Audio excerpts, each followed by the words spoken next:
All right, I'm going to call to order the Administrative Matters meeting of the Larimer County Board of Commissioners. Today is Tuesday, November 12th, 2019.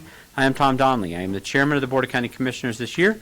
I'm joined by John Kafalis, Commissioner from District 1, Steve Johnson, Commissioner from District 2. Kaylee Ogden from the Larimer County Clerk and Recorder's Office is here with us today to keep the minutes of this meeting. Our County Manager, Linda Hoffman, is at the controls, and Alicia Jeffers from the Commissioner's Office is here to time the public comment portion of this meeting. It is a tradition of this Board of County Commissioners to begin this meeting with the Pledge of Allegiance, so I'd like to ask you to stand and join us in the pledge. I pledge allegiance to the flag of the United States of America and to the republic for which it stands, one nation, under God, indivisible, with liberty and justice for all. All right, well, thank you for that, everyone. First item of business this morning is public comment.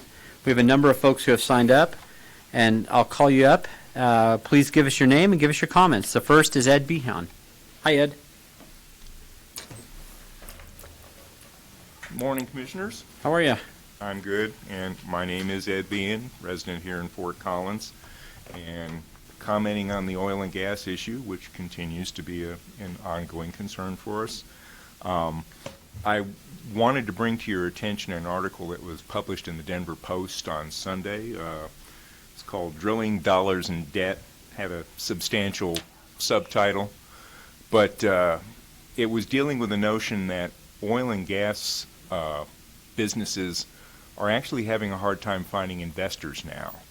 The fluctuations of the market, some of the concerns about enforcement of health and safety regulations, making the extraction of petrochemical resources more expensive, less reliable flow of income. So I just want to keep that in mind as we consider any kind of oil and gas development in Larimer County.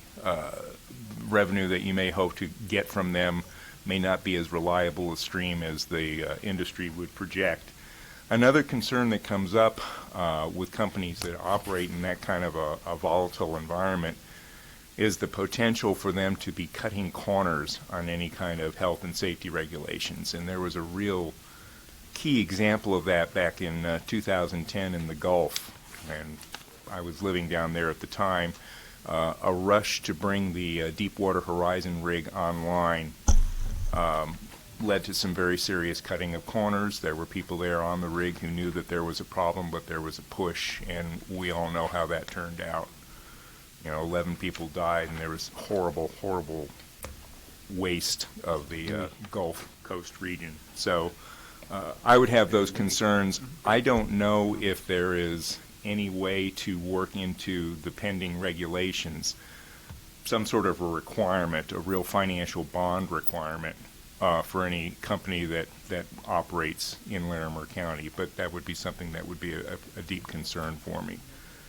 So above and beyond that, companies that are operating under those strictures might resist any serious monitoring requirements that the county may put in place. And in particular, air quality monitoring, such as been done by in Boulder by the CU's Institute for Alpine and Arctic Research. Mm-hmm. City of Longmont has recently contracted for 2 stations to be installed in their jurisdiction to deal with that ongoing monitoring of air quality.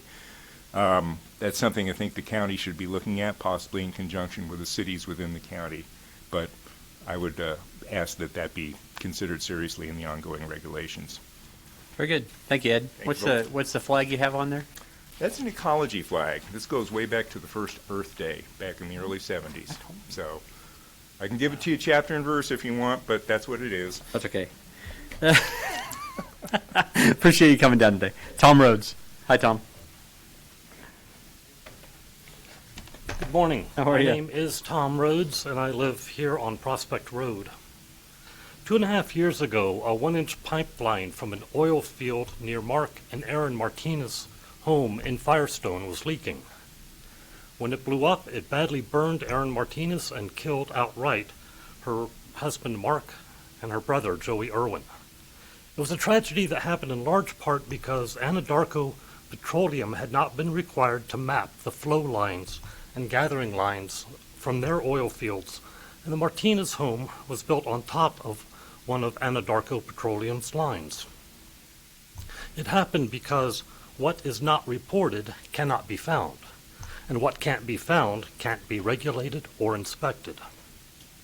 According to the Denver Post, underground pipelines are also associated with an estimated 40,000 inactive, abandoned, or temporarily abandoned wells in Colorado. They say that more than 120,000 pipeline segments are in the ground within 1,000 feet of homes. And according to information that the company submitted to state authorities following the pipeline explosion at Firestone. The Denver Post also reports that in the 8 months since the Firestone explosion, at least a dozen other explosions or fires occurred at oil and gas industry facilities, including pipelines. 2 of these also killed workers in Colorado. This is according to Colorado Public Records. That's 1 fire or explosion every 3 weeks. We're glad to see that the proposed Larimer County oil and gas regulations will begin to address this situation. But we believe that these regulations are lacking in inspections, the regular pressure testing of lines, and enforcement mechanisms. While the proposed regulations say that the location of pipelines may be evaluated on a case-by-case basis, there is no criteria on which this evaluation will be based. There's no deadline by which oil and gas companies need to provide maps or location information of existing gathering lines or flow lines, and no requirement that these lines will be removed when the well is closed, plugged, or abandoned. All of these are crucial to protecting Larimer County and its citizens. We recognize that you, county staff, and our leaders may need a greater understanding of flow lines and gathering lines if you are to enact regulations that truly protect the health, safety, and welfare of Larimer County and our neighbors. For that reason, we would like to invite you to a special presentation by Josh Joswick, who is a former La Plata County Commissioner and an expert on oil and gas flow lines and gathering lines. His talk will be held at Mimi's Cafe in Loveland a week from this evening, and I'm glad to share these invitations with you. Very good. Thank you, Tom. Thank you. Gayla? Hi. Welcome. How are you today? I'm well, thank you. Good. Keeping warm? Trying. Gail Martinez. Thank you, Commissioners, for your patience and giving me your time and attention. The draft of regulations for oil and gas is neither cohesive nor coherent. It seems to have been pasted together using outdated regulations from other governmental entities. It is self-contradictory and in general sufficiently vague as to be unenforceable. It does not in any way take advantage of the opportunity afforded by SB 181 to craft customized regulations that meet the specific needs of Larimer County. State and federal regulations, which are often cited as the fallback standard, cannot, by definition, address the unique circumstances of individual counties and municipalities. The regulations for Larimer County need to take into consideration our unique characteristics, including rapidly increasing urbanization and already seriously compromised air quality. Regulations that would be acceptable for Baca County or Moffat County are not adequate for Larimer County. We need regulations specific to our needs. And let me give you some examples of the incongruities and poorly defined language to which I'm referring. In section 17.3J, there's a long list of specific chemicals, including benzene, ethylbenzene, and xylene, that, quote, shall not be utilized in the hydraulic fracturing fluid, end quote. Good. This section is specific and clearly stated. But in section 17.4, we have a set of suggestions. That is, guidelines that are strongly encouraged, but apparently not required, including A2 item F, the suggestion that drilling muds avoid using BTEX chemicals. So which is it? Can BTEX chemicals be used in the drilling fluid or not? Section 17.3M, Item 3 reads, quote, "The location of all outdoor lighting shall be designed to minimize off-site light spillage and glare," end quote. But what does minimize mean? And why isn't this written to state specific numerical standard for lumens or candela or some other measurable unit of luminescence? These kinds of undefined terms are scattered throughout, and every one of these fuzzy, vague, highly open to interpretation phrases is either a loophole or a lawsuit in the waiting. SB 181 grants Larimer County the authority to craft regulations that are customized based on recent research and cutting-edge technology, clear and enforceable. Why should we do any less? Very good. Thank you, Yola. Julie Allen?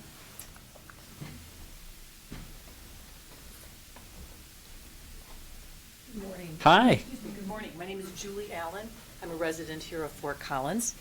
This is my colleague. Diane Davenport. Hi, Diane. Welcome. This year, in 2019, the licensing fees for both cats and dogs in Larimer County, specifically in Fort Collins, was elevated for seniors that would be in the category of 62 years and older, from $5 annually to $5 annually to $15 annually. Obviously, this has already been set for the year of 2019. Our concern is the impact that this tripling in fees could potentially and does actually currently have on the senior citizens of our city. Loveland, 2 years ago, through their council, actually forgave all those fees. Keep going. We're at the end. We're going to. Oh, okay. Forgave those fees from what I've read in news articles. I was not present. And have forgiven that and allowed all seniors 62 and older to no longer be assessed a fee for licensing of their pets. Our concern is, again, I know the fee has been set already for 2019, but going forward, is there a possibility? How would we go forward in researching this and perhaps looking into the forgiving of that in the future years to come? Very good. Ma'am? I realize that people are talking very seriously about human deaths here, and we're really here in defense of our four-legged friends, because we are senior peer counselors for the Council of Aging here in Fort Collins, so we visit and know many people in that senior category. And although there's a mechanism for them to apply to have that fee excused, when you're in your late 70s and 80s, any additional kinds of responsibility and effort can be monumental to seniors when they're just trying to negotiate their everyday lives. We show pictures on television of these poor animals, and so many of them adopt animals, and which is significant cost to adopt an animal. I think you must realize that. And they do that, and they're their companions. And in many cases, they can barely afford to feed them and to have them inoculated and so on. So there are many pets who never get registered. I think the figure was 69% of animals here do get registered, the rest don't. And so when I talked to the animal control, they said it was the commissioners who set that fee. So if we're incorrect in that assumption, then we apologize for that, but that was what we were told, that Very that's good. how that came about. And particularly since Loveland has forgiven it, we just don't understand, how much revenue that actually can bring into Fort Collins that makes it a difference. Okay, thank you very much Very for your good. time. Commissioner, I think you wanted to Yes. make some comments. I'd like to provide some context, and I think perhaps good news, and that is that within the proposed budget, which will not be finally adopted until December 20th, Okay. and last week we had two budget hearings in Estes Park and in Fort Collins, so the budget has not been finalized. If you look at the budget closely, you'll see, I think, the line item for the renewal of the what we pay the Larimer County Humane Society is about $63,000 in terms of doing licensing of pets as well as animal control services. Within that $63,000 or so, we have set aside $2,500 where people who are on fixed incomes, older adults, when they get their reminders about renewing their licenses, then they will have the opportunity. We're going to try to make it easier to be able to apply for some remediation regarding the cost of the pet licensing fee. That is what we decided to do this time, and I think that's in place. I think that will help.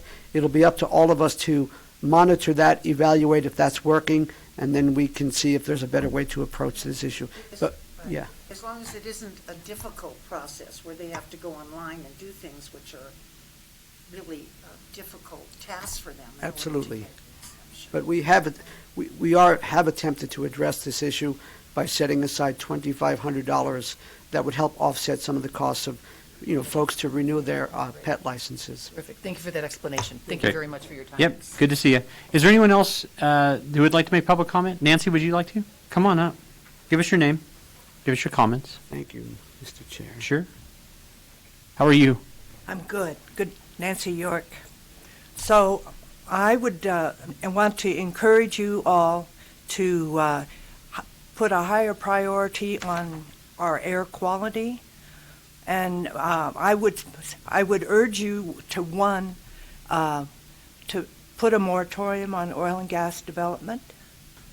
It's not going to be economically feasible anyhow, and oil and gas are too valuable just to blow out of our tailpipes, which is the other thing, is that I want to urge you to come up, work with the rest of the community, the other communities, to come up with a transit plan, an enhanced transit plan that will reduce the number of vehicles that are riding our roads. We know that air quality impacts every one of us, and we also know that the air quality along the Front Range and Fort Collins is F. It's filthy dirty, and it has serious health impacts. And it's like a frog in boiling water. We don't even understand the ramifications of it, but it affects all our organs, our brains included, and it's a serious detriment. And there's been great monitoring of the air down in Boulder, and we could enhance the monitoring of air here, which perhaps should be done, but we could also invest that money into giving people the other options to get to work and get to other communities. It needs to be bulked up. That city of Fort Collins has a transportation plan that has roads going to people's garages. Yes, they do have they have transit, but it has to be much more because it's a serious issue with both air quality and the impacts on our climate. And that's an urgent situation. And I don't know if you all have declared that we are in a climate emergency, but I would encourage you to do that because you are the leadership, and it takes our elected officials that really come out with strong programs to address it. And then we, the people, it will bring it up to our consciousness, and it'll be like World War II. In World War II, everybody pitched in, and this is a moment to pitch in. But a moratorium on oil and gas, I'll leave it at that. I'd love to know what your opinions are, though. Very good. Thank you, Nancy. You're welcome. Is there anyone else in attendance who would like to make public comment at this time? All right. Seeing none, we'll close public comment. We'll move on to approve the minutes for the week of November 4th, 2019. Commissioner Cafalas, look for a motion. Yes, thank you, Mr. Chair. Move to approve the minutes for the week of November 4th, 2019. Very good. We have a motion. All those in favor signify with an aye. Aye. That motion is passed 3-0. Brenda Jimison, the Business Operations Manager for the Commissioner's Office, is here to review the schedule for the week of November 18th. Hi. Good morning, Commissioners. How are you? Good. On Monday, November 18th at 10 a.m., you have a work session regarding economic and workforce development updates. At 12 p.m., you have the elected officials lunch, and that's going to be at the Stakeout Saloon this time, in the downstairs room. Wow. At 1:30 p.m., you have a work session with Lori Cadridge, the interim director of Community Planning, Infrastructure, and Resources. At 3 p.m., you have the land use items with the development review team. That's in the hearing room on the first floor. At 5:30 p.m., Commissioner Kafalos may attend an evening with a Holocaust survivor at Lori's Student Center here in Fort Collins. On Tuesday, November 19th at 9 a.m., you have administrative matters. That's this meeting here in this room. At 12 p.m., Commissioner Kafalos may attend the Community Corrections Advisory Board meeting in the Powderhorn Room on Midpoint Drive in Fort Collins. At 1:30 p.m., you have administrative direction to the county management in the Sprague Lake Conference Room on the second floor. At 4 p.m., Commissioner Donnelly may attend the Upper Front Range Transportation Planning Executive Committee meeting at the Weld Administration Building in Greeley. At 7 p.m., Commissioner Kafalos may attend the LaPorte Planning Advisory Committee meeting at the West Fort Collins Water District in LaPorte. On Wednesday, November 20th at 7:30 a.m., Commissioner Donnelly may attend the Northern Water Symposium at the Embassy Suites in Loveland. At 8:30 a.m., Commissioner Kafalos will attend the Water Literate Leadership class at the Union Colony Civic Center in Greeley. On Thursday, November 21st at 12 p.m., Commissioner Kafalos may attend the Juvenile Community Review Board on Midpoint Drive in Fort Collins. At 6 p.m., all three of you will host your open house at the Larimer County Loveland campus at 200 Peridot Avenue in Loveland. On Friday, November 22nd, I do have an open schedule. Very good. Questions for Brenda? Brenda, I'm going to the thing Monday night, 5:30 p.m. as well. I think Monday night. Oh, yeah. The Holocaust survivor event. Application too. Yes, Commissioner. The Water Literate Leaders class for November 20th is, the previous one was at the Union Colony Civic Center. This one will take place at the City of Fort Collins wastewater treatment plant out there by the Environmental Learning Center, whatever the address is. Thank you for that clarification. Thank you for your work, Brenda. Very good. Thanks, Brenda. All right, we'll move on to consent agenda. This week, the consent agenda includes two agreements: an employment agreement, amendment number 7, between the Board of County Commissioners in Larimer County and our county manager, Linda Hoffman. Great Outdoors Colorado grant agreement for the Colorado Front Range Poudre River Regional Trail Initiative. Two resolutions regarding public improvement districts. 17 recommended appointments to various PID boards in the county.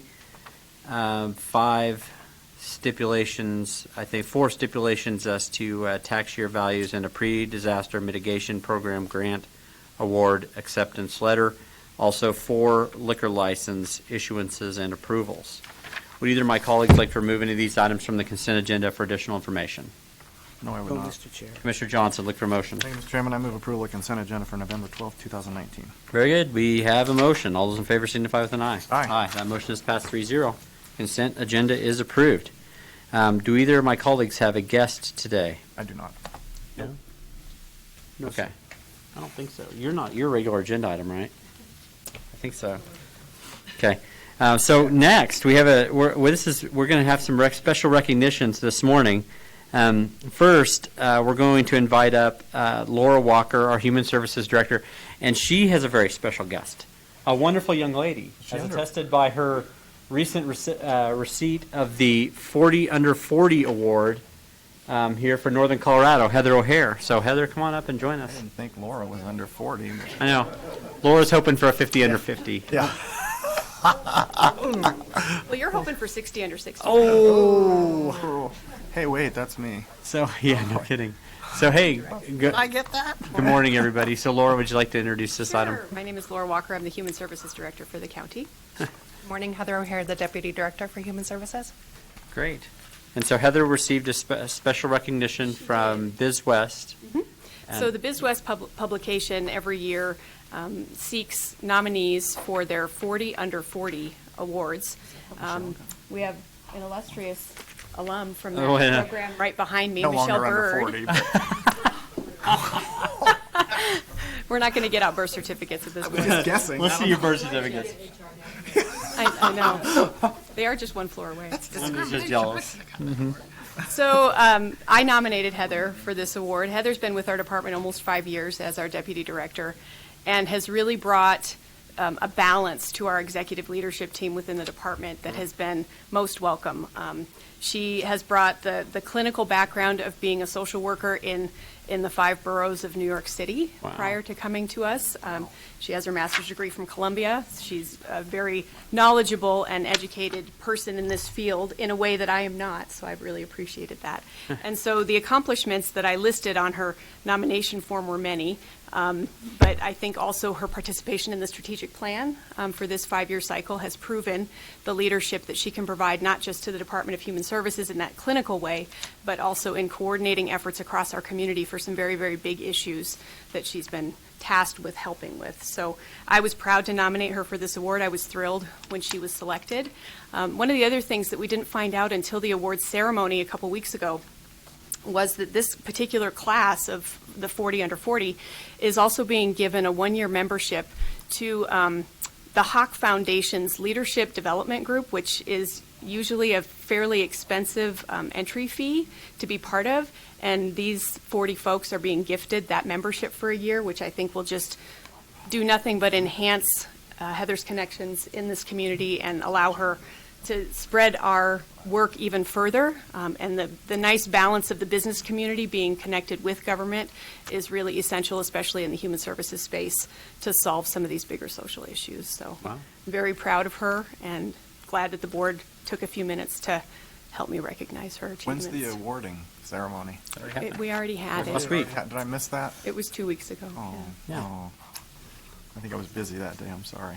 Commissioner Kafalas was able to join us, and Yeah. Lorenda Volker, our assistant county manager, was able to Oh, come that's as right. well. I do remember hearing about that. Yes. So Heather, you've had a You have the prominent and prestigious career thus far. How does this rank up on the list of accomplishments that It's actually pretty big. I love deal? working here. I do. This Yeah? is You're- by far the best community I've ever worked in. There you go.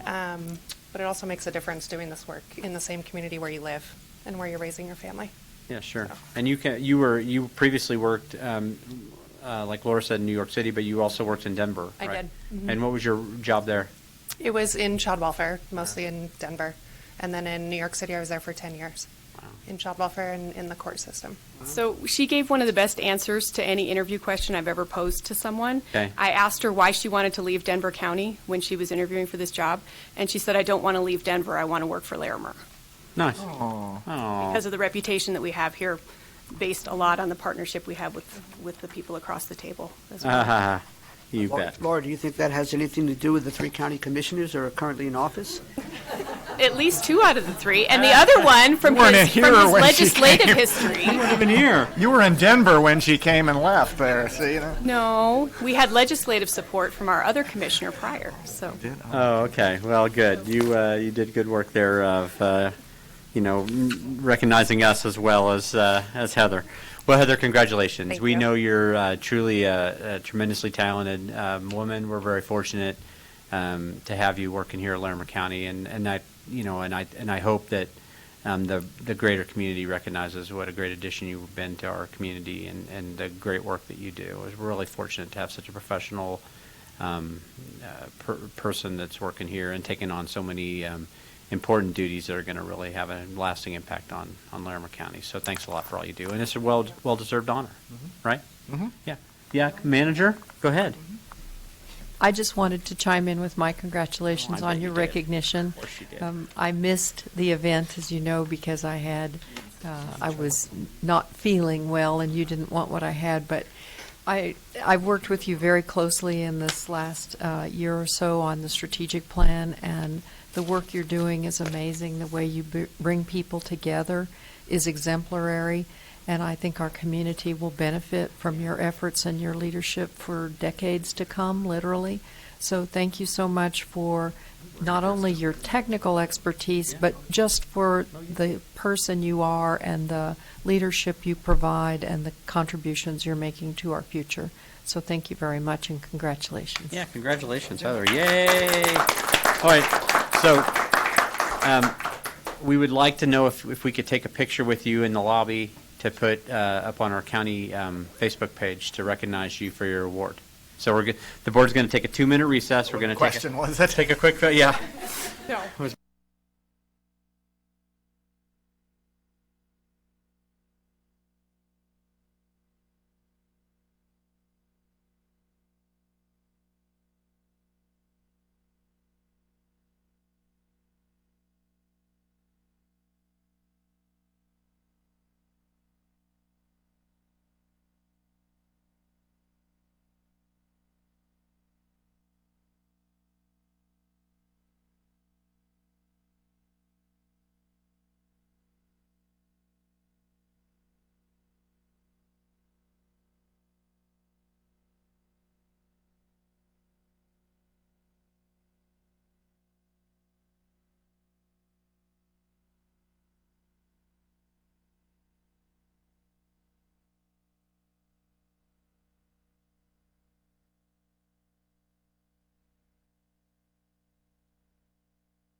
be able to see this. All right, the board's going to come back to order. We just finished with a recognition of Heather O'Hare, our Human Services Deputy Director, who was named one of BizWest's 40 under 40 for this past year. Yeah, and we're going to move on to our manager, Linda Hoffman. She's going to talk to us about FEMA's National Advisory Council appointment. Another recognition. Thank you, Commissioner. And this one who's is a that? working recognition. Yeah. Our emergency manager director, our director of emergency management, Lori Hodges, has been appointed to a national committee for FEMA advisor as a FEMA advisor, and the group is called. Let me shuffle my papers enough to know the National Advisory Council. Very clever name for a national committee that advises. So the National Advisory Council made a call for applications, and Lori was selected. Not only was she selected to be one of the advisors, but she was selected in the category of Special Administrator section, which is broader than the other specializations within the group. So I think we all know that Lori is an extraordinary resource for our community and for our organization because of her expertise in emergency management, but this is really a recognition of that expertise. And if anybody can make a difference, and the whole country complains about FEMA, but Lori's actually going to do something about FEMA. Wow. So thank you for that, and we're not surprised that you're being honored, but we wanted to take the moment to congratulate you for it and to wish you well in your endeavors as a member of the Advisory Council. Thank you. I did end up going to DC last week for the first meeting. We meet twice a year in person for a week, and then we have every other week conference calls. So I gave you guys this handout. The acting FEMA administrator, Pete Gaynor, he gave us 3 charges as the NAC for the next year. The first charge is to envision FEMA at 2040. What should it look like? And not to use what we currently know about FEMA, but what's that goal that we'd like to see. And that's with the idea that the budget for disaster funding is not going to be able to sustain currently what it's going at. The costs of disasters are going up, and the number of disasters are also going up. So there's going to have to be some significant changes in how FEMA is able to support the nation as a whole. The second charge is to build local and state capacity, and I'm already working on a committee with the state of Colorado and the director, Mike Willis, with Office of Emergency Management on how we build emergency management at the state and local level in the future. So this ties right into that. And then the third charge is just to make sure that we build in equity and inclusion into all of our recommendations that we give. So I don't know if you guys know this, but Hurricane Katrina is what caused the National Advisory Council to be born. That came out of legislation. So the director of FEMA has to, or the administrator of FEMA has to look at our recommendations and respond to them. So it's not just us putting up recommendations and then they go into a hole somewhere and you never hear anything back. So I'm excited about the opportunity to be on this council. Very good. Would either of my colleagues like to make some comments? I have one thing I want to say if nobody else does. And that's, of course, if you know Lori, you know that she takes this as an opportunity to try to educate us about what's going on at FEMA, when in reality this is supposed to be recognition of her. And I think Linda might have said this, but I don't know that it was completely clear to everyone in attendance. There were only 14 people from across the entire country who were appointed to this emergency management advisory council. Lori is one of them, of only 14 people throughout the entire country who was appointed to this council by FEMA's director. And so this is quite a prestigious honor, and it's obvious if you sat here for the last 5 minutes and heard her lecturing us that it was for good reason, because she really lives and breathes this stuff and she thinks about it constantly. It's actually terrible to spend time with her because she's always talking about disasters and what terrible thing is about to happen to us. But thank God somebody is actually thinking about it. And so this is a tremendous honor, tremendous recognition for you, Lori, professionally and personally. But also it's a great opportunity for Larimer County, because I think what we've seen in the past is with our own record on disasters is that FEMA is used to dealing with different types of disasters than we will typically experience in the West.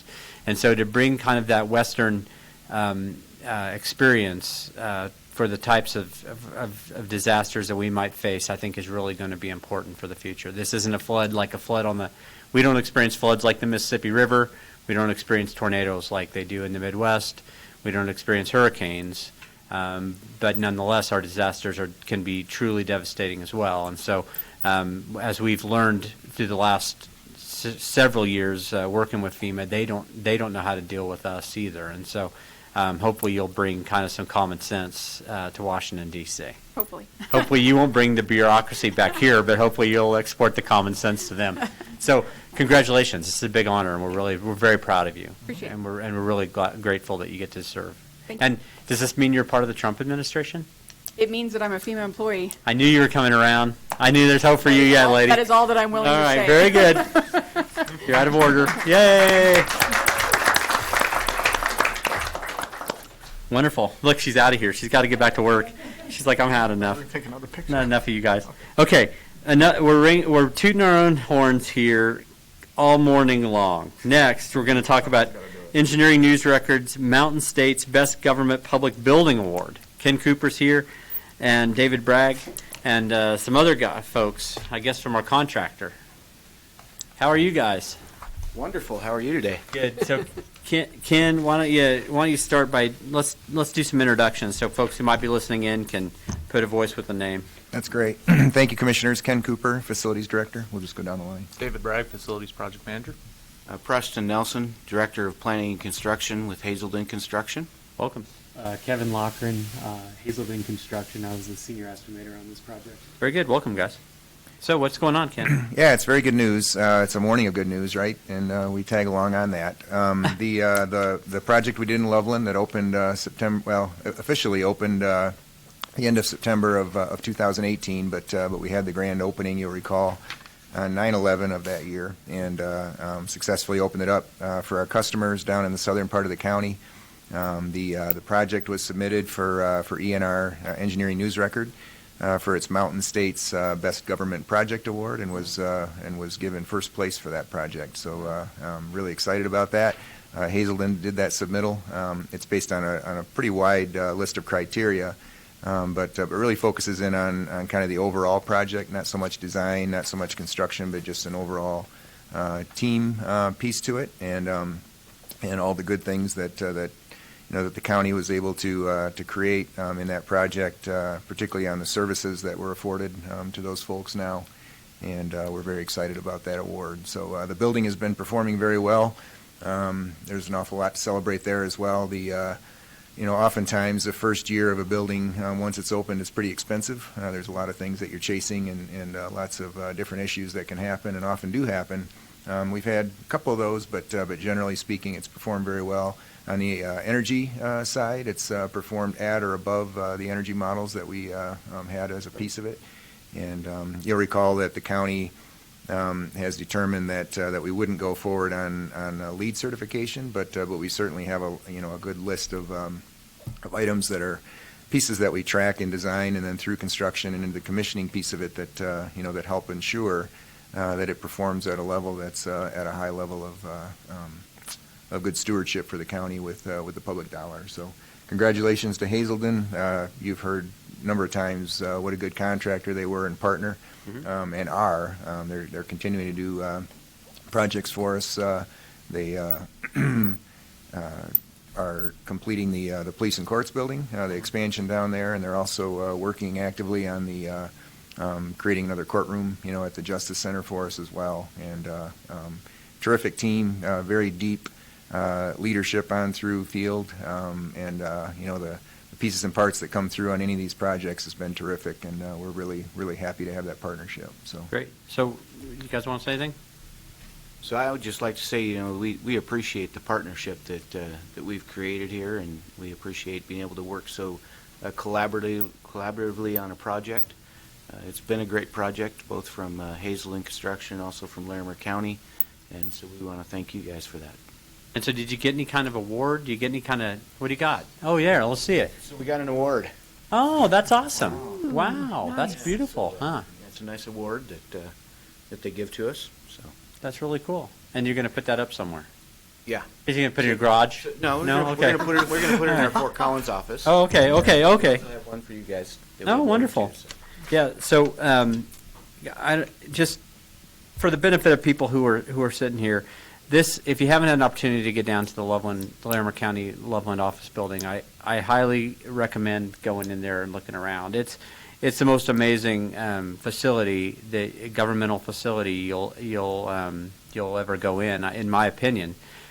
It really has. It was very thoughtfully done, from architecture on down to construction. It's such an amazing way to tie the past of Larimer County to the future of Larimer County. I think there's no detail, and Ken, you deserve so much credit for this. Everything from the entrance with the names of all the municipalities, the stone there that was from the original from the 1950s courthouse here that was raised is on the front of that building, on the face of that building. The photographs that kind of recognize a lot of the history of the area, the sculptures that including the sculpture of Mariano Medina, the first permanent resident of the Thompson Valley, and on and on. The thing that I think is probably equally as exciting for us is that we built that building without any additional taxes and without incurring any debt. So bringing that building in on time and on budget was really, really important to us. And so Hazleton deserves a lot of credit for that as well. I mean, they got that work done fast, efficiently, and most importantly, perhaps for us, is there weren't any cost overruns. And so it's a great facility for the public. I go down there pretty regularly, and I'll just tell you, compared to what we had, if you ever went to the old Loveland building in downtown, especially at the end of the month when people were trying to get their license plates renewed, and they were sitting on the staircase because there was no lobby, there was nowhere for people to sit. To go in there and see a spacious lobby where people can actually wait and have a little bit of comfort when they go to do their, it's painful enough to have to go pay for your license plates. You shouldn't have to sit on concrete steps to get the opportunity to do so. And so just to see a modern facility that really meets the needs of the people in South County, where they can receive the same level of service that people in Fort Collins receive, I think is really important. And you guys deserve, all of you, everybody over there, and Jennifer, all of you, why don't you come up here? All of you deserve tremendous credit for bringing this thing in, and we're so happy and we're so proud of that work. I mean, I really think it's a huge investment into the city of Loveland, and people down there recognize it. Oh, what did you want to say? Linda, go ahead. What did I forget? Well, you didn't forget anything. Okay, and another way to say it would be, moreover,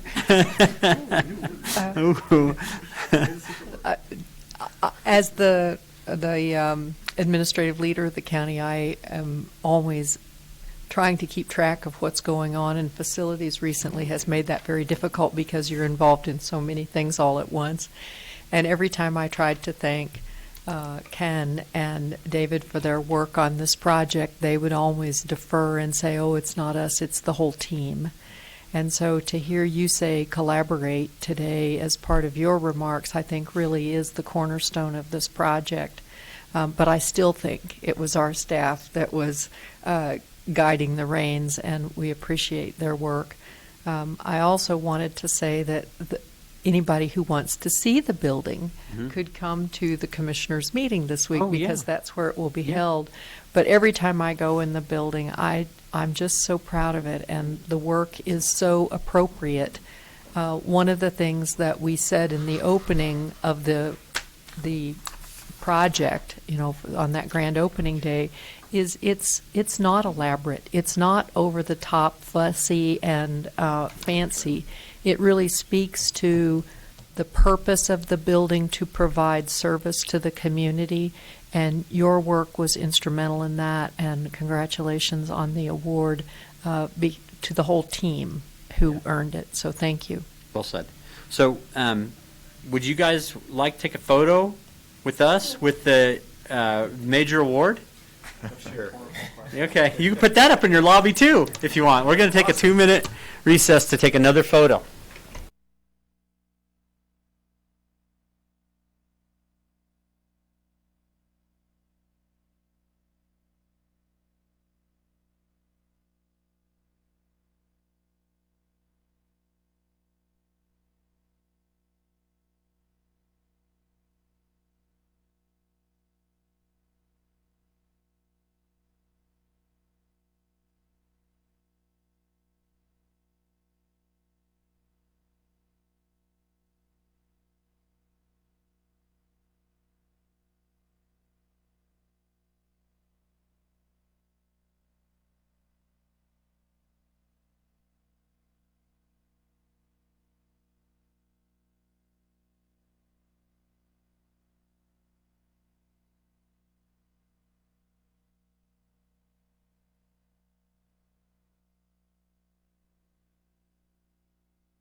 All right, the board will come back to order. Next, we're going to hear an update on the Larimer County Senior Transportation Implementation Plan and perhaps adoption of that plan. So we have a number of folks with us today, and so just like with the previous presentation, it'd be helpful for those who might be listening in if we did some introductions. So Katie, do you want to start? Sure. I'd like to start by answering your question on Thursday night. Introduce yourself first. Katie Mason, Program Coordinator, Larimer County Office on Aging. Okay, Suzette, go ahead. Introduce yourself too. Suzette Millette, North Front Range MPO Executive Director. And Alex. Alex Gordon, Transportation Planner and Mobility Coordinator at the North Front Range MPO. Thank you, everyone, for being here. Katie, go ahead. Commissioner Donnelly asked me a question Thursday evening at the MPO meeting, and I was hesitant to. I went ahead and answered. I went ahead and. You were right. I just wanted you to know that by the year 2025, almost a quarter of the total population of Larimer County will be over the age of 60. And the second thing that I think is important to this. including at least 2 members of this board. Yeah. Yeah. A heck of a lot sooner than 2025, by the way. The second thing that I think is relevant to this conversation is that older adults outlive their ability to drive by an average of 7 to 10 years. That's already happened. So with that, I'd like to turn it over to Alex Gordon to do the presentation, and Suzette. Perfect. Thank you for having us today. Hi, Alex. Very serious group. Yeah. Alex and I did this same presentation last week at the MPO, and we did face some skepticism from certain members, and I think it could only be attributed to my lack of a great introduction. So well done, Katie. And we'll move on with Alex and bypass me completely. I think you did a good job. Don't worry. My colleagues appreciate that That'll too. shorten the presentation immensely. But anyway. Just as a quick background, this project came out of the 2013 to 2018 Larimer County Strategic Plan, where there was a goal to study mobility for older adults living in unincorporated Larimer County. From that, the engineering department and the Office on Aging led the Senior Transportation Needs Assessment, which led to convening the Senior Transportation Work Group that's still meeting today. It has the Office on Aging, the Partnership for Age-Friendly Communities, Foothills Gateway, Larimer County Community Development, the MPO. That's it. Okay. Lots of people. And we realized that we needed to bring a lot of we needed to hire a consultant to be able to do the work that we had started studying and realized there's a lot to do and figure out and put together and organize. And so from that, we've gotten 3 grants actually. The first one was the NADTC grant, which is the National Aging and Disability Transportation Center, which convened an expert panel of advocates, transportation providers, riders, and that met for 6 to 8 months. It got people very excited about figuring out how to improve mobility and how to get involved in the process. Once that grant was done, we absorbed the expert panel into the Larimer County Mobility Committee, which I will get to in a few slides. And the second NADTC grant was a proof of concept project that ended at the end of October, and it worked with Via Mobility, which operates a call center in Boulder County and also operates transportation services in Estes Park, and took advantage of their call center and worked with C-Trip, Heart and Soul Paratransit, Saint, and Raft, Rural Alternative for Transportation, to see how the One Call project would work in the real world. So it was actually so they picked a few riders to call into this call center and then used the software Route Match to be able to figure out how that would work together. And it was really good at bringing back feedback and real world analysis of the project. The other grant, which is one that we're here to talk about today, is a grant funded through CDOT for the implementation plan. And we also just wanted to reference that at the end of July, we did the Northern Colorado Transportation Discussion, which brought together, I would say, 50 to 60 people from Larimer and Weld counties in Windsor. It had the CDOT Executive Director, Shoshana Liu, the Director of Transportation Development, Rebecca White, and Sophie Schulman, who is the Director of Innovative Mobility. So we were able to show that we have a lot of regional collaboration happening and that we'd like to keep it going. So I think we had a really good audience for that. And I would say when Suzette asked the crowd at the Northern Colorado Transportation discussion how many people were involved in the project or were aware of the project, I would say at least half the people in the room raised their hands. So we do have a lot of support for this project at the community level.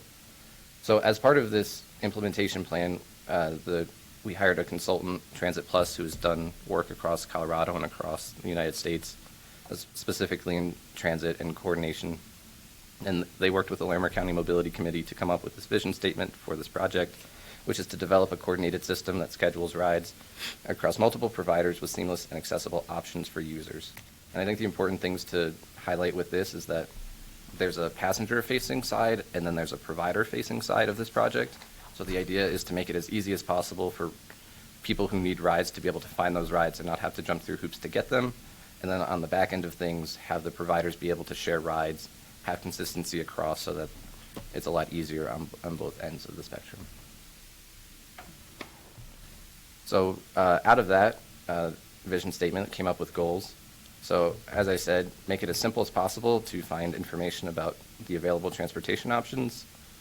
This is on the back end to have the financial capabilities for trip costs, trip payment, invoicing, and eligibility, which should help provide efficient trips for on both sides, passenger and provider.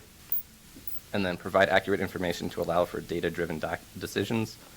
Right now we have a lot of anecdotal data, but being able to have one centralized system would let us know where rides are specifically needed or what's being missed, and hopefully would give us the data needed to address those.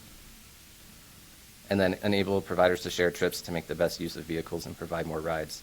So I think one of the stories we like to tell from the NADTC grant is about someone who was trying to get from the city of Boulder to the city of Fort Collins in a mobility chair and was able to see her father before he passed away because Via Mobility was able to bring the passenger to Longmont, and then Z-Trip was able to finish the trip to Fort Collins.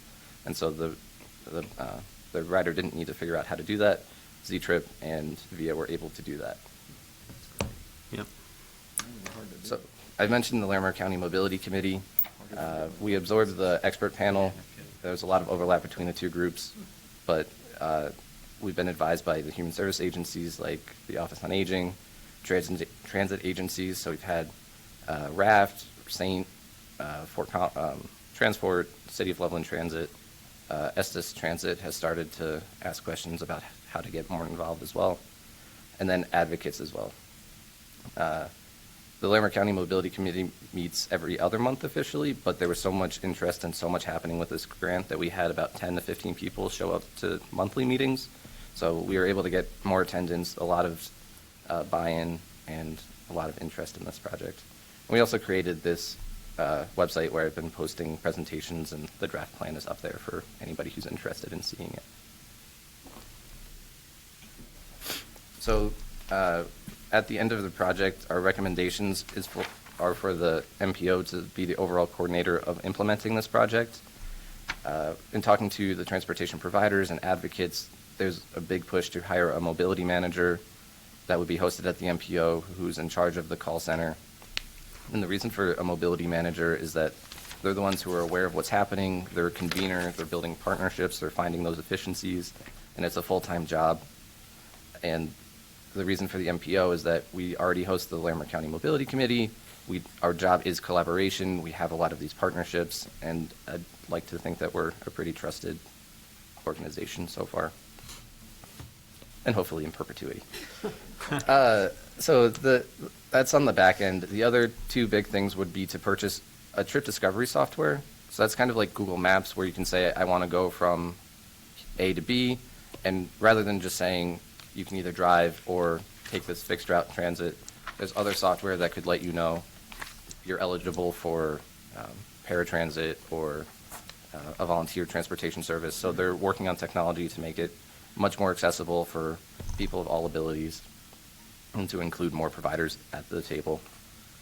And then the other thing is to purchase trip scheduling software, which is that back end, and that would have it so that, let's say, the transport software could talk to the RAF software, so they'd be able to share rides. And that way you can be able someone calling in, the person that's on the phone would be able to work with that software to figure out how to get that ride for that person as quickly and easily and hopefully as cost efficient as possible. So these are two examples of implementation. This is what was called the Expedited implementation plan.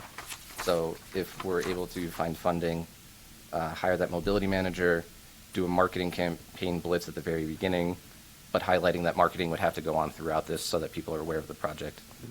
And then purchasing that, the trip discovery software and then the trip dispatching software, and then building the call center from there. So having this happen back to back to back.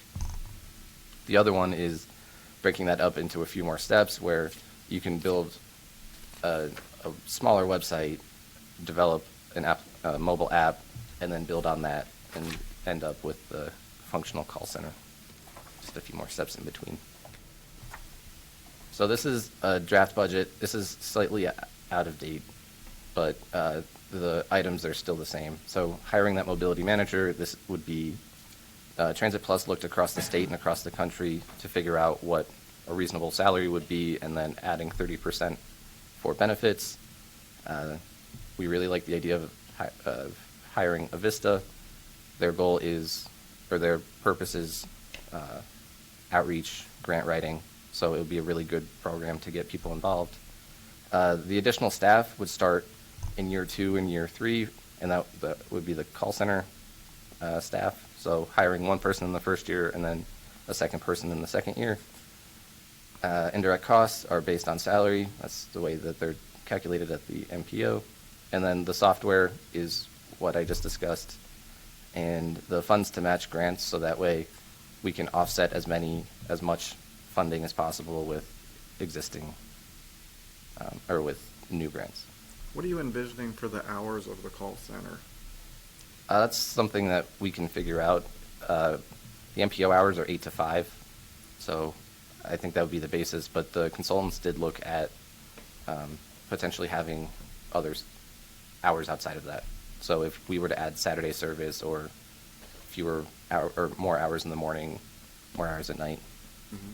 So I'm imagining an individual could call the center and have the center arrange the transportation. That would be ideal. Yeah.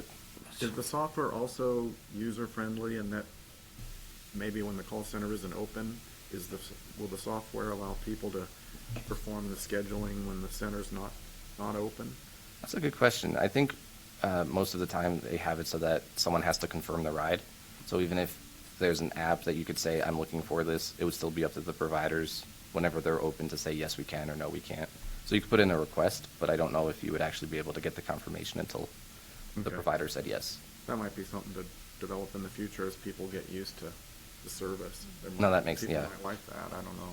And I think that's definitely part of that data-driven aspect is if there are a lot of people that are calling outside of those hours, that's something that we can. Yeah. And I think I had these in my notes, but I didn't mention this, is a lot of the conversation was around this program needs to be as flexible and as adaptable as possible. So even if this is our proposal now, but we have to, hopefully this moves forward, but we have to know that what we're saying now is not going to be what the program is in 5 years. Mm-hmm. Technology is changing, needs are changing, the providers are expanding and developing, so. Commissioner, go ahead. Thank you, Mr. Chair. Thank you, Alex. I've asked this question before, but I just need to be reminded. So for people who receive Medicaid transportation services, such as non-emergency medical transportation or non-medical transportation, will they benefit from the one-call, one-click center? At the moment, we're saying that's a future goal. That's a future phase. So when we brought this up with the consultant, I think the agreement was, or the understanding was, we'd like the infrastructure. So we don't want to promise that we can take on any EMT or anything like that until we have the call center in place and the software in place. Because I think once that happens, it makes it a lot easier to take on additional. But we don't want to make promises we can't keep until we have the infrastructure in place. But it's within your... Yeah, it's been brought up multiple times, and it's definitely something that's in I think there's a future phase type of section in here that gets at that. So any other questions or comments? So just a couple remarks. I So don't know if he was done, but are you Oh, done? sorry, Do you have another slide? A couple Yeah, more. I have Oh, one. okay. Just this slide. Oh, okay. So the next steps is that we're actually going to take this back to the planning council for discussion, for a second discussion in December. And then we're looking at as many possible ways of funding a mobility manager, because when we talked to transportation providers, they said this is the first milestone that we want. Having someone who's dedicated to this program, who is building this program, is how we feel comfortable at the table. And then, since we are a regional agency, we want to work with Weld County as much as possible to have this so that the county boundary isn't a boundary to people that need transportation. So I have a meeting with the United Way of Weld County this week and trying to figure out how we can partner and take advantage of some of the work that they're already doing in Weld County.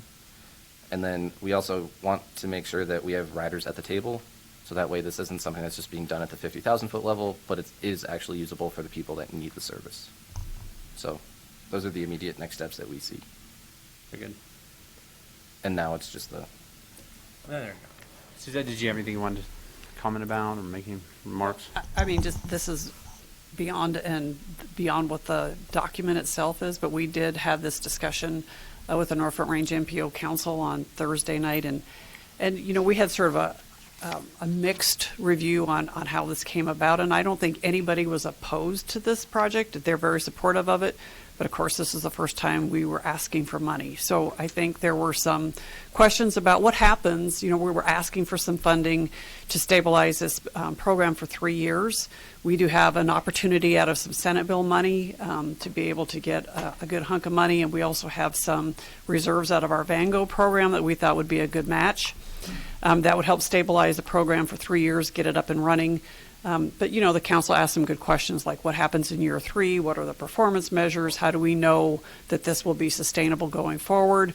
You know, what happens if, you know, we start running into issues? How do we know when it's a good time to keep moving forward and when it's a good time to not keep moving forward? So that's why we're bringing it back to the council in December for discussion. But I think overall, even with all those questions, I think that people are very supportive of what this project would be doing and the service it would provide to the communities. Yeah. And so I just maybe a couple thank yous. Thanks to Katie for working so diligently on this, and also to Alex for he's really done a lot of the work here on the actual implementation of this thing. And it's pretty amazing that they did a test or like a, I don't know, what do you call it? Like a proof of concept project? Yeah, the project where they actually use this software, and there's certain transit providers, like Boulder County has a transit provider that can't go outside of the boundaries of Boulder County. What he was talking about was that they had somebody had to go to something in Fort Collins, and they were able to use this software just to take, you know, because Boulder could take them to so far to Longmont, and they found another ride. That would be almost impossible for most people to be able, especially seniors, to be able to navigate that on their own. I mean, I don't know how the heck I would do something like that. It'd be a very manual project. Very, very difficult. And so to have this through the use of software to really schedule this and provide surety and certainty for the riders is really impressive. And so Suzette picked this up when she still worked here in Larimer County, because as you remember, Commissioner, this was actually, you deserve a tremendous amount of credit as well. You actually suggested and recommended this be part of our strategic plan. And so that was the last work you did on it, but at least you had a good idea. And so Suzette... I delegate. Yeah, he delegated it to Suzette. Suzette left the Larimer County, went to the MPO, but took this project along with her. And so I'll never forget, we were at the executive committee of the MPO, and we were kind of talking about this, and the Mayor Windsor's on that council, or on the executive committee as well. And she was really excited, and so was, I think, the mayor of Eaton, and they were on the executive committee with me at that time, and they were both really excited about the possibility of this service, right? Because they have a large number of seniors. They don't have hospitals, obviously, to the, you know, or the specialists that in their medical communities there that their populations probably need, and frankly, Weld County's senior transportation doesn't actually get up to that area that regularly. I mean, it's kind of volunteer riders and drivers, I think, and so it's not predictable. And so they were really, really excited at the opportunity, at the thought of this, what this proposal really offers to them as well.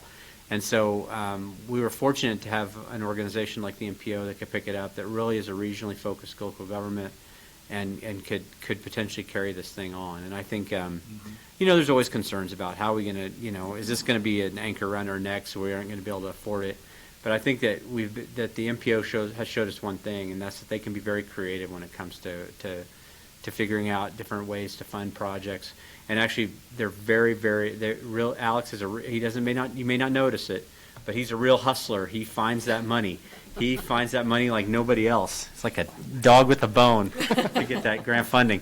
And so they've come up with a very, very creative way to fund this program for 3 years to get this thing rolling. And I think they deserve a lot of credit for that. And so this is really exciting. It's great to be a part of building something that's going to provide great service, but is obviously the value of it is so well recognized that other communities want to join in. I mean, that doesn't always happen. So this is great work by so many folks here. It's really exciting to see it coming so close to its fruition. And of course, we appreciate all of your help and support. Yeah, I actually didn't do anything except talk a lot, and have to go to a lot of meetings. Yeah, that's what I do best, right? We'll see in 14 months if that pays the bills or not. Anyway, so it's great work, everybody, and we're really excited to see this roll out. And maybe just since Veterans Day was yesterday, one thing we've heard for years is that for our veterans to get to the VA hospital in Cheyenne, they cannot get transportation across the state lines. Is that? I think the VA hospital in Cheyenne does provide transportation, but Does it's it? very limited. There was some kind of issue with transport. Do you know what I'm talking about, John? Yeah. With go ahead. No, please. And so what we think is this could really help our vets get access to medical care at the VA hospital. We think that's going to be a great benefit of this to be able to use this ride sharing. So even if they can't get transported across out of the state of Colorado, we can still hopefully work with Cheyenne MPO or somebody to get something figured out there as well. And so there's a lot of really cool, exciting things that are going to be possible because of this work. So good work, you guys. Thank you. Very good. Okay, so we need to approve the implementation plan. I believe it's your turn, Commissioner Cavallis. So, yes, and we have seen the implementation, this PowerPoint, we have seen the implementation plan, the Senior Transportation Implementation Plan. Yes. Is there actually a resolution, or is it support of the So, concept of? with that, thank you, Suzette.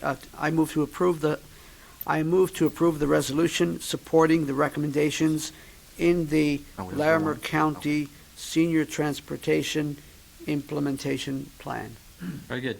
We have a motion. Any further discussion? Seeing none, all those in favor signify with an aye. Aye. That motion is passed 3-0. Thanks a lot. Thank you. Good work, you guys. Great work. And hopefully MPO Council will feel the same. All right, next, I'm going to call up to the table a good friend of this Board of County Commissioners, Dan Betts, from U.S. Senator Cory Gardner's office. And so Dan was manning the phones at the office the other day, and he got a call. A call came in. We had a caller. And Dan, you have a caller. Unlike Michelle during our budget hearings, we had a caller. Yeah, there's no interest. And Dan answers the phone. Hello, this is Dan, or whatever he says. And the guy on the other end of the phone says, "Hi, Dan. This is Vance Brand." And so Dan, of course, said, "You mean the famous astronaut, Vance Brand?" He didn't say who. And yeah, exactly. Dan knew, and so and it was Mr. Brand. And so just by way of a little bit of background, Vance Brand is an American astronaut who was I believe a Marine and a fighter pilot for the U.S. in the U.S. Navy. He was accepted in the astronaut training program. And he participated in several space flights, I think, including the first joint space flight with the Russian cosmonauts, I think. Is that correct? Soviet. Yeah, Soviets, whatever you call it, back in the old days. Russians.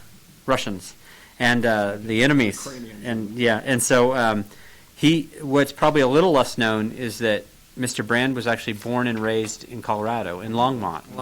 And the Longmont Airport is named after him. Mm-hmm.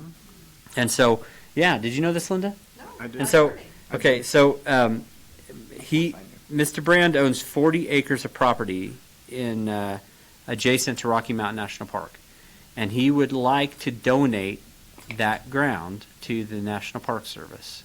And so, of course, because it's the federal government, it takes an act of Congress to accept. Literally. Yeah, it does literally to accept this ground into the national park. And so he contacted our senator's office. He asked them to work on this, the Rocky Mountain National Park Boundary Modification Act. And so he's able to donate this ground. And so Dan has done yeoman's work to get this thing moving, which of course, to take an act of Congress is a very challenging thing to, they're not famed for their work output. I'll just say that. But Dan is working to get this thing through and get it added to the national park. So I was going to actually try to have Mr. Brand on the phone with us. I wasn't able to connect with him. He lives in California now, apparently. And he's pretty old. He's a pretty old guy, but in good shape. But anyway, he's a man's man. You bet. So Dan, what's going on there? How's it going? So we're asking for, we're reaching out to different groups to try to get support letters for this bill, and so we'd like to ask the commissioners to write a letter to our office supporting this bill, and so that's why I'm here. Oh, and I can amend your biography of Vance Brand just a hair. Good, go ahead. There's actually a moon rock in the Longmont Museum that was donated by Vance Brand as well. Oh, cool. You bet. So if you're of a certain age, like my age, your heroes he wasn't the president of the United States, wasn't even the guy that played for the Yankees. It was astronauts, right? I mean, that was the gold standard. That was the biggest deal, right? And so this guy is a living legend, frankly, and really somebody that we should all be really proud of in Colorado. And the one thing that's really cool is he sent the senator a letter, and we have a copy of it. He hand signed it. And one thing he said is that in the final paragraph, it's very moving. It's very touching. He says, "My view is that this donation is payback to the American people in appreciation for the wonderful times and many benefits that I received from great experiences in Rocky Mountain National Park." Mm-hmm. And I think that says so much about what a selfless guy he is. He gave his entire career and really a great portion of his life in service to his country. I mean, he was getting on basically a giant missile and riding that thing, and here he is trying to pay back the American people. I think that's amazing. Well, so if you don't mind me adding, in the letter, go ahead. It mentions that he worked summers at the Stanley Hotel. Yeah, I know, it does say that, yeah. Spent a lot of time on the trails up around Estes Park. Yeah. So he's quite a guy. He must be really quite a guy, and I kind of jealous that you got to talk to him and I didn't. And so rank has its privilege. But we'll still do. Yeah, I know, rank. Yeah, it's all. Dan's again talks to all the important people, and so we do have a letter of support here that's been prepared. Great. Wishing to express the commissioner's support for the Rocky Mountain National Park Boundary Modification Act, and so to honor the wishes of astronaut Vance Brand. And so, Commissioner Johnson, I'd look for a motion. Thank you, Mr. Chairman. I move to approve the letter of support for the Rocky Mountain National Park Boundary Modification Act. Very good. We have a motion. All those in favor signify with an aye. Aye. That motion has passed 3-0. Who else has given you letters of support? So we're working now. So of course we have former astronaut Vance Brandt. We're working on Estes Park. It looks like they'll probably do one, and they're going to consider it tonight at their meeting. Great. And then Rocky Mountain Conservancy would be the other one. We have a verbal commitment from them, but we haven't seen the letter yet. Very good. Well, good work, Dan, and we appreciate all your good work on behalf of the people Thanks. of Larimer County. Here's your letter. Awesome. So, Linda, is it correct that we're going to do executive session next? It's the will of the chair. You could do that, or you could. I don't think that there's a decision. Is there a decision? No. So why don't we do the county manager update and our commissioner activity reports, and then we'll go into executive session. What kind of activity report do you have? Were you sick last week? A lengthy one. No, I think that was 2 the weeks week ago? before, wasn't it? Maybe. It all runs together. Lies. So, with the lack of voter support for Measure 1A, Oh yeah. we are beginning to be contacted by groups asking for comment and a a plan forward. And so I think that's one thing that the commissioners will want to take up pretty soon is 2 objectives of the strategic plan were combined into that request. And so regional transportation and also capacity in our existing facilities to provide services. So, that's just a need, and I'm already seeing interest from groups saying we want to hear about what's next. I think that there was some surprise, perhaps, that it didn't pass. I also last week did much of my usual collaboration, so I met with 3 officials, the elected district attorney, the appointed public trustee, and the elected treasurer, talking about various issues. We appreciate their collaboration and partnership as we work together for the good of Larimer County residents. The strategic plan is in full swing, and there was quite a bit of conversation last week about the goals of both housing and child care. So Heather O'Hare, who was one of the under 40 recipients, is at the helm of that and obviously doing a great job. And this morning at 7 a.m., I met with the road and bridge staff, so I think that completes my round robin of every office and every department getting having the opportunity to chat with their staff. And they are not a particularly talkative group, but when they did speak up, they had important things to say, and it was great to have an opportunity to visit with them. I am wrapping up my 4th, and I really want it to be my final year as president of the Association of Colorado For your term. County Managers and Administrators, and So someone actually has elected you. Yeah, You always say it's no one true. elected me. True, nobody elected me, but that group has, and so I'm in the process of seeing if I can coerce someone else into being willing to serve. And we had a conference call last week to select this year's Administrator of the Year. So if you're coming to the CCI conference in December, you'll be excited to learn who that is. And in the meantime, you can't get it out of me. It's a secret. So I enjoy my work with that group, and I am confident that we'll find someone else willing to take the reins for the next couple of years. So that's my report for the week. Very good. Good work, County Manager. Commissioner activity reports. Who'd like to begin? Commissioner Johnson? John and I attended the Solid Waste Policy Council. I think that might have been our 2nd meeting. Sounds fun. Last week out at the landfill. We plan to, the staff plans to do a presentation, all of the options, Tier 1 options for the new landfill, the composting, the construction and demolition, the yard waste, food waste, recycling options. Some of the new members on the Policy Council aren't aware of the discussion that we've had over the last 2 years. Wellington's representatives were attending the Policy Council. They've adopted the IGA, I believe, with us and the whole group, and they're members of the Policy Council as well. The Policy Council was very interested in the groundwater leaching contamination issue and wanted to be involved and updated on that, which I think, frankly, was helpful. I think that was good. I think they should be. They're very interested in the operation of the current landfill and the future landfill, which is kind of an interesting discussion. But I think it's going to be a very good group. I think we're going to meet, is it every other month or quarterly, John? I don't remember, something like that. I think it'll be more frequent initially, and then it'll be quarterly. Maybe every other month, yeah. No? And Commissioner Falls? Thank you, Mr. Chair. So just a couple of things. I attended last Wednesday, I attended the Extension Advisory Committee, and among other topics, we discussed the CSU Larimer County Extension Showcase, which I believe will take place in January.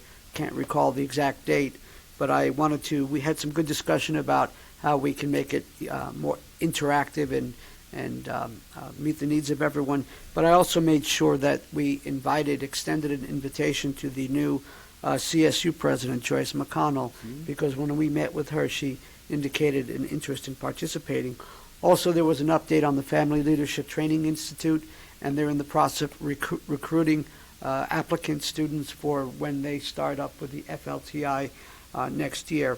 I think it's important to note that all three of us attended the work session that we had last Wednesday, where we had our Lambert County Health and Environment Executive Director and team talk to us about ideas for limiting youth access to nicotine, in particular in relation to the vaping phenomenon. I think one of the data points that was mentioned was that in Lambert County, we've seen an increase of by about 78% in underage folks, young people, accessing vaping. So we directed the Health and Environment folks to undertake a 3-month, no later, a stakeholder process, bring folks together and look at some recommendations for some potential policy changes, possibly increasing the age to 21, and certainly and also licensing requirements. On Thursday, I had my community conversation in Wellington. We presented the budget, and so gave the people an opportunity to respond to the budget. There were various questions about transportation. I think we'll ask our county engineer to go back in January and maybe give us an update on what we received, the Northern Colorado Mobility Plan, some updates on that. Finally, well, just a couple of other things really quick. On Friday, I was at the State Board of Human Services meeting, and I appreciate that our Human Services Director and the Deputy Director can help inform me when there are issues that they want me to, make sure I know what the county's position is. But there was quite a spirited discussion on some rulemaking regarding adult protective services. So that's where I was on Friday. Saturday, I did attend the celebration of life for the young person, the 6-year-old Vale Michael Walkow, who was tragically hit by a vehicle and died. It was at First Presbyterian Church, and the place was packed, and I was glad just to sit in the back. And it was interesting that a former Sheriff, Jim Alderton, I guess, is an usher there, and I got to see Jim and his wife, Deborah. And then on Veterans Day, I was at CSU. It was kind of cold, but they did the national roll call, which is where they actually read the names from 7 a.m. to 7 p.m.